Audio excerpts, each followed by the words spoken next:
Welcome back, guys. Today we're going to be working on a Nissan. We're going to be changing out the vaporizer. And if you get a code E-43, it's like the LP, it's like a field issue, or your forklift's running sluggish, or if you're a new owner and your forklift is running sluggish, and to you techs out there that have seen this code, I'm going to show you a trick on how to clean out that vaporizer to get rid of that code. But what I'm doing right now is actually bad, but I'm going to show you on that one how you can clean it and drain it. Okay, right here you can see that the code's coming up, E-43. All you got to do is push this little button here and it'll tell you actually what it is. It'll show the error code, and then this is the model and serial number of the unit.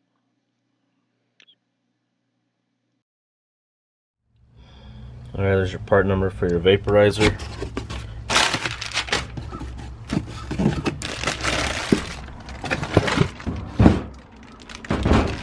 That's what we're going to install today. And then, as you can see, I took the battery off so I have more room. Took the side panel off.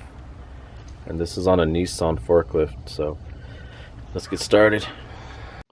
Alright, so I removed the injector. You can see it's filthy. I'm going to be replacing that. These two screws right here is where the strainer's at, and I'm going to show you how to take that off. Alright, you got to take these two screws out. These two screws, and then remove it. And then inside you'll find the strainer, which I just dropped. Inside, looks like this.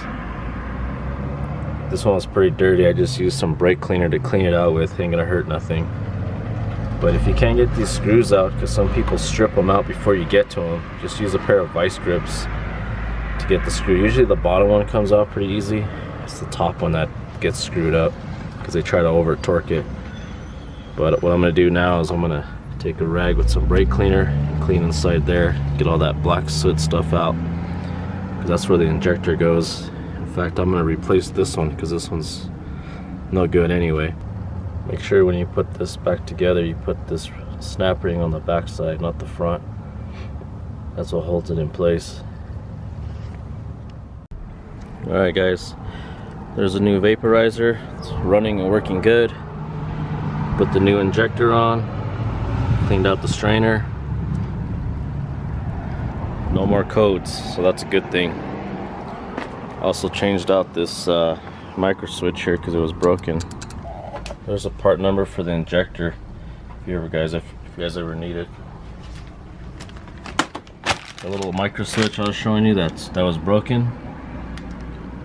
There's the part number for that, and that's the little switch right here.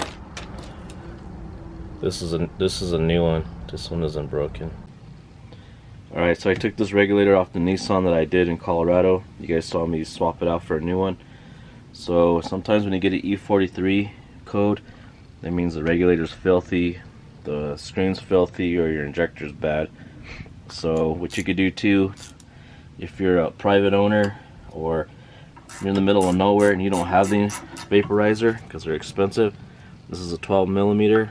Take this nut off here. And you can see there's a little bit of sludge. Usually it comes pouring out.